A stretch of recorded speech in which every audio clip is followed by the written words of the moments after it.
Après-midi, Mohamed Boun Abdallah Dionne a répondu aux questions des parlementaires. L'affaire Franck Timis s'est invitée aux échanges et l'arrêté d'Ousmane Gom. Sur le premier point, le chef du gouvernement a précisé que les contrats qui lient Franck Timis à l'État du Sénégal ont été signés du temps de l'Ancien Régime. Sur le cas Ousmane Gom, le Premier ministre confie que l'arrêté dont il est question est toujours d'actualité. Il a aussi été interpellé sur le respect du calendrier électoral. Nous y reviendrons avant la fin de ce journal. Et puis je vous le disais dans les titres, la labellisation est le meilleur moyen pour les petites et moyennes entreprises d'accéder facilement à un prêt bancaire puisque celle-ci permet de renforcer la fonction des entreprises. Seulement pour ce faire, les entreprises doivent répondre à plusieurs critères. Voilà pourquoi l'Agence de développement et d'encadrement des petites et moyennes entreprises, donc l'ADPME, a organisé un atelier technique sur la gestion organisationnelle de ces entreprises. Le compte-rendu signé des Fatimlo. Au Sénégal, beaucoup de PME, petites et moyennes entreprises, se développent. Cependant, elles ont du mal à maîtriser leur croissance. En outre, elles ont du mal à bénéficier de prêts bancaires. Ainsi, pour remédier à ces difficultés, il est nécessaire que ces PME soient labellisées. L'avantage principal, c'est la question de la confiance. Parce qu'il faut savoir une chose, la finance n'est basée que sur de la confiance. C'est sur de la confiance. Et la confiance n'est possible que si on est dans une relation où l'information passe. Si votre partenaire ne vous connaît pas, il est absolument impossible qu'il puisse vous faire confiance. Donc ça, c'est le premier avantage de la labellisation. Vous êtes labellisé, c'est que vous êtes lisible. Donc vous inspirez confiance à vos partenaires. Mais vous êtes labellisé également, c'est parce que vous avez un certain nombre de fonctions qui sont suffisamment solides pour que vous puissiez avoir une bonne visibilité sur votre activité. Et ça, c'est important. Depuis le lancement du programme de labellisation, sur 107 entreprises évaluées, seuls les 10% ont été labellisées. Nous avons évalué 107 entreprises, pas labellisées, mais évalué 107 entreprises. Parce que la labellisation est Dans le processus de labellisation, nous avons des critères. C'est des critères qui ne sont pas facilement atteignables par les PME. Donc, n'est labellisé qu'une entreprise qui est très performante et qui dispose vraiment de fondamentaux qui sont très solides. La labellisation s'adresse aux PME. L'entreprise doit également disposer d'au moins 2 états financiers. C'est tout ce qui est demandé en termes de critères. Ce programme est à sa phase 2. La DPME, l'Agence de développement et d'encadrement des petites et moyennes entreprises, sensibilise les PME sur l'importance du programme afin de renforcer leurs fonctions. La DPME espère que d'ici la fin de l'année, 300 entreprises vont être labellisées. Le Sénégal dispose d'un important potentiel lié à la biodiversité. Le projet Senbio Info cherche à centraliser les données disponibles, réactualiser l'existant, le numériser et le rendre accessible à tous les acteurs concernés. Il est en phase pilote. Ce pré-projet sera donc déroulé sur une période de 24 mois et puis environ 40 millions de francs CFA ont été mobilisés pour la réussite de ce programme. Les précisions de Ndeye Aram Touré. Senbio Info se veut une base de données sur la diversité biologique. L'initiative part d'un constat fait, celui d'un manque d'harmonisation des informations dont dispose le Sénégal dans ce domaine. Ce projet vient corriger ces manquements. Est-ce que vraiment il y a des espèces animales ou végétales qui sont en réalité en voie de disparition? Est-ce qu'il y a des espèces menacées? Quelle est la dynamique des espèces? Je dois dire en réalité que des informations existent, ça et là. Ce qu'il faut, c'est de mettre en place un système d'information organisé. Nous avons, depuis 1998, élaboré la monographie nationale et la stratégie. La stratégie a été revue en 2014-2015. Par contre, la monographie est restée parce qu'il va falloir l'alimenter. Plus de 4000 espèces animales et plus de 3000 espèces de plantes vivent au Sénégal. Le pays a eu à déployer un certain nombre d'efforts pour la conservation et la gestion des informations liées à la biodiversité. Aujourd'hui, il veut que ces données soient intégrées dans les politiques de développement, entre autres. C'est que la charte soit signée, une charte collaborative, qu'il y ait un renforcement de capacité de toutes les parties prenantes et qu'ensemble, qu'on puisse définir l'ensemble des méthodologies de collecte de ces données. Ceux qui se sont véritablement engagés se devront de signer un document, un accord. Il faut qu'on s'entende sur comment on va centraliser ces données, sur comment on va y accéder l'accès, comment on se doit de les partager. Une fois collectées, les données seront disponibles sur plusieurs supports. Objectif, faire en sorte qu'acteurs de l'environnement, secteur privé, société civile et citoyens ordinaires aient accès à ces informations. Environ 40 millions de francs CFA ont été injectés dans la phase pilote de ce projet. Les pays de l'UEMOA, en collaboration avec la Société française d'hygiène hospitalière, se sont penchés sur la question de la sécurité sanitaire en Afrique. Ils ont invité les ministères en charge de la santé des différents pays dans leur politique publique. Le directeur Bruno Grand-Bastien a plaidé pour plus de sensibilisation des populations, suivant ses explications au micro de notre reporter. Ce séminaire vise un petit peu à convaincre l'ensemble des pays participants sur l'importance qu'il y a à rendre institutionnelle la sécurité des patients, la sécurité sanitaire dans les programmes de santé. Donc c'est un peu dans les suites d'Ebola, mais pas seulement, c'est aussi la prise en compte de tous les enjeux de sécurité sanitaire pour l'ensemble des pays du monde et l'Afrique est très fortement concernée. Il faut effectivement augmenter la sensibilisation au niveau des populations, bien prendre conscience des dangers liés un petit peu à tous ces micro-organismes, toutes ces bactéries, tous ces virus. L'enjeu est peut-être de diffuser encore plus largement au sein de la communauté l'ensemble de ces règles d'hygiène, d'identification de phénomènes nouveaux. Quand une crise comme Ebola est survenue, il fallait pouvoir identifier très vite les premiers cas et mettre en place très vite les mesures de contrôle. Et puis peut-être aussi avoir des systèmes qui permettent de former encore plus largement l'ensemble des acteurs, l'ensemble des professionnels de santé. Troisième édition des débats Le Monde Afrique sur les enjeux de l'enseignement supérieur et de la formation professionnelle. Après Abidjan et Paris, c'est Dakar qui dégage des pistes de réflexion pour tracer une meilleure direction aux universités. Quel savoir faudrait-il produire pour les sociétés existantes? Comment faudrait-il s'y prendre pour aider les jeunes à trouver un emploi? Durant donc 2 jours, d'éminents penseurs vont tenter de répondre à ces questions. Les détails avec El Haj Moussabey. Réfléchir sur les enjeux de l'éducation en Afrique pour espérer tracer la route aux milliers de diplômés sans emploi. C'est dans ce contexte que réside toute la quintessence de ce rendez-vous d'échange. L'enseignement supérieur et la formation professionnelle sont au cœur des débats. L'idée, c'est de proposer des pistes de réflexion pour savoir dans quelle direction doivent se diriger les universités africaines, quel type de savoir elles veulent transmettre, mais aussi produire. Il a été beaucoup question avec Felwine Sarr et Achille Benbe de penser à la production des savoirs, de réfléchir, pas forcément de séparer les formations professionnalisantes des formations théoriques, philosophiques, sociologiques, mais aussi d'avoir une réflexion globale sur les savoirs qu'on veut produire, pour quel type de société. 60% des chômeurs sont des diplômés de l'université au Sénégal, renseignent les statistiques avancées. Situation qui exige l'élaboration de programmes qui vont avec les besoins des sociétés actuelles. L'impératif serait de passer par la décolonisation. Une université comme l'Université Anta Diop de Dakar était une université française. Voilà, le concept, les programmes ont été élaborés donc par les coopérants français qui étaient là. Aujourd'hui, on en a parlé. Il ne s'agit pas uniquement de l'université Cheikh Anta Diop, d'autres universités. Il faut d'abord décoloniser nos universités. Ça, c'est la première question. Décoloniser nos universités et les orienter, les curricula, les programmes au profit du développement de nos pays. Et ça demande réflexion. 3e édition du genre après les étapes d'Abidjan et Paris. Ces débats initiés par le journal Le Monde Afrique va engendrer une pluralité d'avis émanant d'éminents penseurs du système éducatif africain.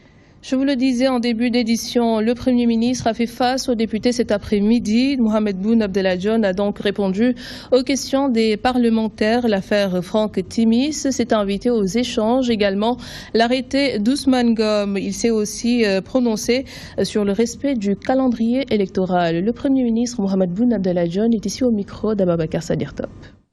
Je voudrais dire que, pour la rassurer, que sur la confection des cartes d'identité nationale, il n'y a pas péril en la demeure.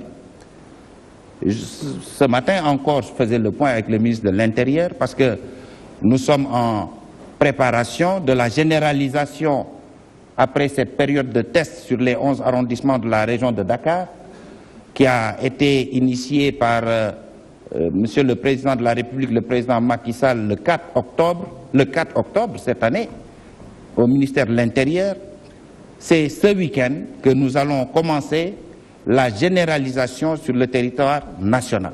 Donc il y aura moins d'1 mois de tests sur la région de Dakar avant généralisation. Vraiment, je voudrais vous rassurer pour vous dire, 1. Élection législative tenue à bonne date. Le chef de l'État l'a dit, le gouvernement le réitère ici. 2. Il n'y a pas péril en la demeure, les technologies existent. Aujourd'hui, en 1 mois, moins d'1 mois, nous allons boucler tout le processus de test en matière de confection de carte d'identité nationale, et ceci dans la région pilote qui a été celle des 11 arrondissements de Dakar. Impasse du projet Acting à Guet-Ndar, les forces de l'ordre ont plié bagages et ont quitté la ville après avoir échoué de démolir les 2 mosquées de Guet-Ndar.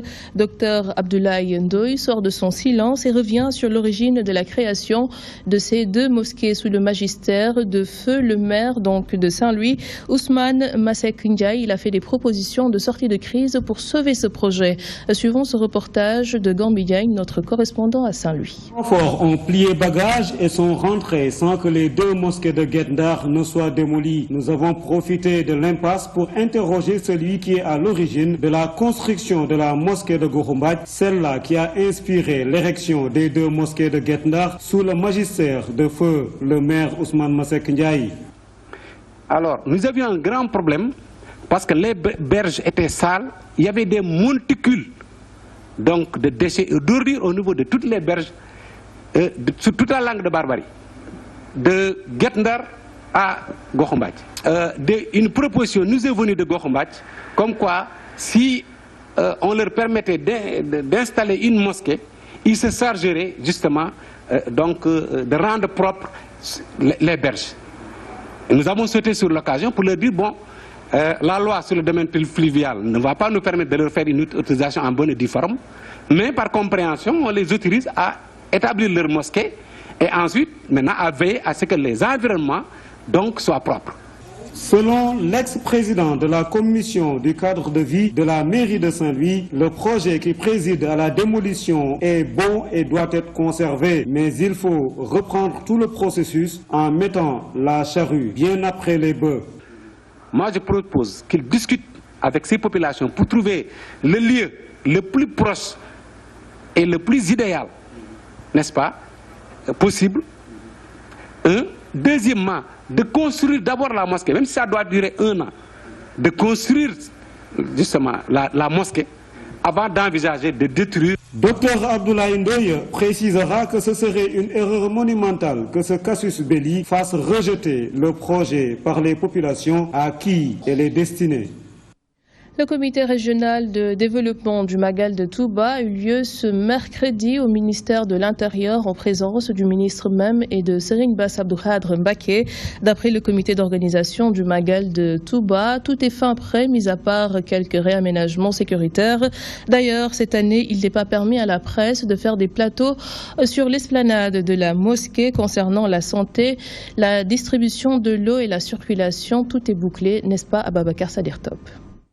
En prélude à la préparation du Magal de Touba, le comité régional de développement s'est réuni au ministère de l'Intérieur. Au menu des discussions, l'organisation d'un Magal dans la sécurité et dans de bonnes dispositions. Nous avons tous noté avec satisfaction pour l'essentiel des engagements de l'État, en tout cas que les besoins du Magal vont être réalisés et respectés. Bien évidemment, il reste quelques points encore à parfaire. On n'est pas encore dans le Magal. En principe, c'est aux alentours du 17-18. Il reste encore plus d'une bonne vingtaine de jours et nous avons en tout cas bon espoir que d'ici là, bien évidemment, les points qui sont encore en suspens pourront l'objet d'un traitement approprié. Le porte-parole du Khalife général des Mourides, Serigne Bass Abdou Khadre, a annoncé des décisions concernant les médias. Concernant la presse, cette année, nous avons décidé qu'il n'y aura pas de plateau sur l'esplanade de la mosquée. Par contre, aux alentours, vous pouvez y faire vos plateaux tant que vous le voulez. Veuillez comprendre qu'une telle décision a un aspect purement sécuritaire. Et aussi, dans une mosquée, on ne peut pas tolérer certaines choses.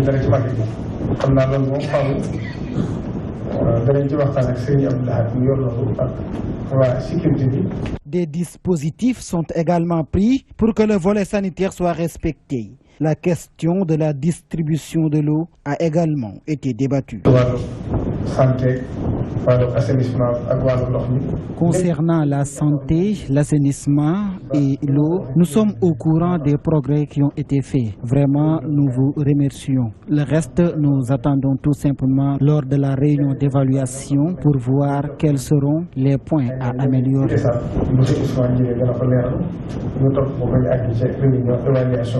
Le Magal de Touba aura lieu d'ici une vingtaine de jours. Ainsi, le comité d'organisation s'est dit fin prêt pour accueillir cet événement d'une dimension mondiale. C'est un jumelage vieux de 30 ans. Le maire de Ndiaganiao tire un bilan satisfaisant des réalisations de la ville française Saint-Herblain. Dans sa commune, Gananing estime que plusieurs millions de francs CFA ont été injectés dans les domaines de l'éducation, la santé ou encore l'hydraulique. Mais beaucoup reste encore à faire, selon justement le maire de Ndiaganiao, qui sollicite encore de ses partenaires d'autres réalisations qui pourront permettre à la commune de se développer. Un reportage signé Mamadou Diop. 30 ans après son jumelage avec Saint-Herblain, une ville de la France, Ndiaganiao fait le bilan des réalisations. Dans le domaine de l'hydraulique, il y a 2 grands forages qui ont été construits et une grande conduite de 7,5 km pour desservir la zone nord, ce qui nous a permis de couvrir l'ensemble des villages de la commune en alimentation en eau potable. Il y a aussi des salles de classe. La première école de Godegen a été construite avec la coopération de Saint-Herblain. Donc il y a eu aussi des dons en matériel, comme en fourniture scolaire. Il y a eu des dons en médicaments. Il y a eu aussi vraiment un accompagnement dans le domaine aussi de la formation, surtout avec les femmes. Le maire de Ndiaganiao, qui s'est dissatisfait des relations entre les 2 communes, pense tout de même qu'il reste beaucoup de choses à faire pour améliorer les conditions de vie des populations du Djegem, en majorité cultivateurs et éleveurs. Le défi, c'est toujours en matière d'infrastructures, il manque beaucoup. Il nous manque beaucoup, c'est surtout les infrastructures sanitaires. Il y a aussi des écoles qui n'ont pas encore le cycle complet. Il y a encore un énorme déficit dans ces 2 domaines-là. Mais là aussi où nous voulons aussi que la population soit accentuée, c'est surtout aussi dans la formation, surtout des jeunes. Interpellé sur la suite des relations entre les 2 municipalités, le maire de Saint-Herblain informe que sa commune compte poursuivre les réalisations pour permettre à Ndiaganiao de se développer. En fait, il nous reste à travailler sur l'assainissement, peut-être aussi sur les déchets, qui sont des éléments très concrets de la vie de tout le monde. Et puis, il y a déjà eu un travail de fait sur l'état civil, sur l'amélioration des conditions d'accueil des jeunes élèves.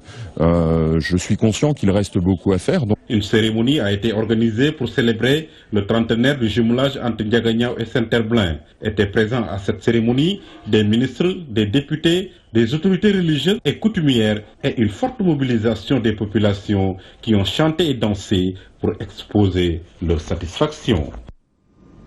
En sport, 24 lions ont été retenus pour affronter l'Afrique du Sud le 12 novembre prochain. Match comptant pour l'acte 2 des éliminatoires de la Coupe du Monde Russie 2018. Abdelanour, défenseur de Strasbourg, intègre pour la première fois la tanière. L'on note également l'absence de Moussa Sow. Plus de détails avec Ibrahim Afal. Abdelanour, Strasbourg. Le tout nouveau dans la tanière.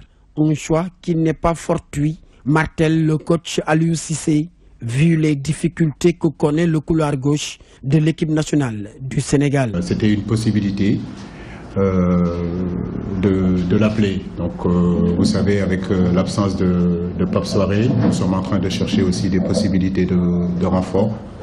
Il est en train de faire une très très bonne saison, un bon début de saison en tout cas avec Strasbourg. C'est un pur en tout cas joueur du pays qui est né ici, qui a été formé à Génération Foot. Donc je me disais que en tout cas sur ce match-là, c'était important de le rencontrer, de l'inviter et de voir ce qu'il vaut vraiment sur le plan international. Voilà. Le sélectionneur des Lions, nullement ébranlé par les déclarations des autorités sportives sud-africaines après la victoire du club Mamelodi Sundowns en Ligue africaine des champions. En réalité, ce qu'eux ils pensent, ce qu'eux ils disent n'est pas important. Ce qui est important, c'est surtout nous, ce que nous voulons faire, ce que nous voulons apporter à ce pays-là, ce que nous voulons, là où nous voulons amener cette équipe-là, vous et nous, ensemble, je pense qu'on peut y arriver. Maintenant, aucun match ne sera facile dans cette poule-là. On le sait, contre le Cap-Vert, ça a été difficile. Nous nous attendons encore aussi à un match très difficile en Afrique du Sud. Pour une première fois, le sélectionneur national aborde la question de l'arbitrage en Afrique. Pour lui, l'arbitrage doit être à la hauteur de cette rencontre. Une réaction qui a fait tiquer les journalistes. Ce rendez-vous attendu par le continent, sur la scène internationale, que la CAF sera très attentive au niveau de l'arbitrage. Parce que j'espère aussi que les arbitres seront à la hauteur, en tout cas, de l'événement. Justement, donc, sur cette alerte d'Aliou Cissé concernant les craintes d'un arbitrage maison, différents journalistes se sont prononcés. Si certains estiment que l'entraîneur des Lions met la pression sur la Confédération africaine de football, d'autres soutiennent que cette sortie cache une crainte non justifiée du sélectionneur. Des propos recueillis par Ibrahim Fall. Peut-être qu'il a conscience qu'en Afrique, à l'extérieur, c'est toujours difficile de jouer contre l'équipe adverse à cause de l'arbitrage qui est parfois un arbitrage maison. Peut-être que c'est juste un cri du cœur, il tire la sonnette d'alarme et il met un peu la pression sur les arbitres en vue de ce match qui est crucial, vu que le Sénégal peut bénéficier jusqu'à 5 points d'avance sur l'Afrique du Sud qui est un concurrent direct. Moi je pense qu'Aliou Cissé aujourd'hui, on ne le reconnaît pas. On ne reconnaît pas Aliou Cissé, qui était vraiment téméraire, qui ne rentrait pas dans certains détails. L'arbitrage, c'est vrai, mais c'est des détails. Je pense que ce genre de discours, on l'attendait du côté des Maghrébins, qui étaient des équipes rusées. Moi, je pense que c'est d'abord l'enjeu. Tout le monde sait que l'Afrique du Sud joue à domicile. Et sa première sortie n'a pas été bonne. D'autre part aussi, il y a aussi la pression. Peut-être qu'il le dit d'abord pour prévenir la FIFA et la CAF. Quand on sait que le match est très important, si par exemple si l'Afrique du Sud arrive à perdre ce match, ça va être compliqué. Et voilà ce qui met un terme à ce journal. L'information revient demain à 13h en Wolof. Quant à moi, je vous retrouve à 20h pour la grande édition du soir en français. Merci de nous choisir pour vous informer.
Bismillahirrahmanirrahim wa sallallahu ala sayyidina Muhammadin al-Qatim rahma. Bokk yi nga xam ne ngi jàkkaarloog seen télévision DTV ci seen émission bi ñu tuddee ëttub l'islam dellu si nañ beneen yoon àndaat ak yéen ci beneen tomb waxtaan bu ñuy tuddee al ijhaad baynal halal wal xaram loolu mooy lan dañuy tuddee avortement médicalisé diggante dagan ak araam borom xam-xam yi jàng l'islam séddaleelu ko nañ ci am na ñoo xam ne wane nañ ne dana am ak dagan ci façon am ñu taxaw ne mënta dagan xala maril idlaax dafa araam am ñoo xam ne dañ caa maandu lenn ci gëstukat yi nga xam ne ñoo yëngatu ci wàllu médecine muy docteur yi taxaw nañ ne li ñuy tuddee avortement médicalisé la cay lore moo ëpp li ciy jariñ laaj yi moom la ñu fas yéene seq ak oustaz Omar Sall ak oustaz Makhtar Sy bu rajo Dunia ak docteur Saliou Guindé àjjuma lay doon bu 11h jotee jàpp midi et demi ñu di ci invité ñëpp.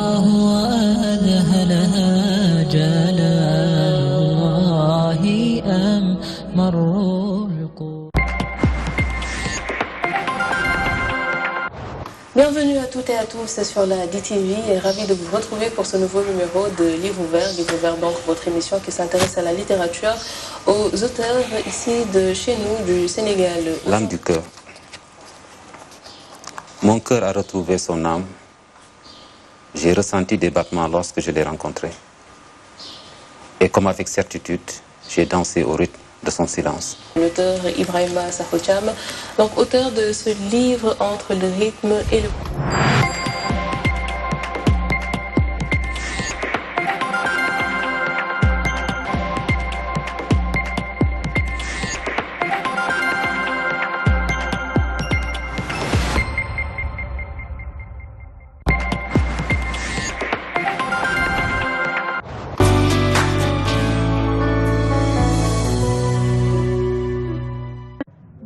mbokk yi gis ngeen ki nga xam ne moo di Mame Fatou xam ngeen ni defoon na tànnbéer bu mag ànd ci ki nga xam ne moo di Adama Ngom xale di defante ku ne di wane fa nga mënee ngir Mame Fatou. jugal jugal waa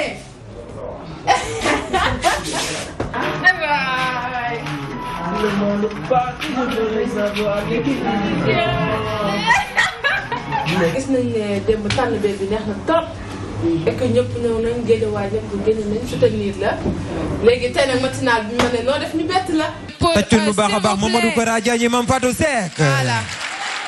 Wouh. Moi je vous adore. Qu'est-ce que tu attends?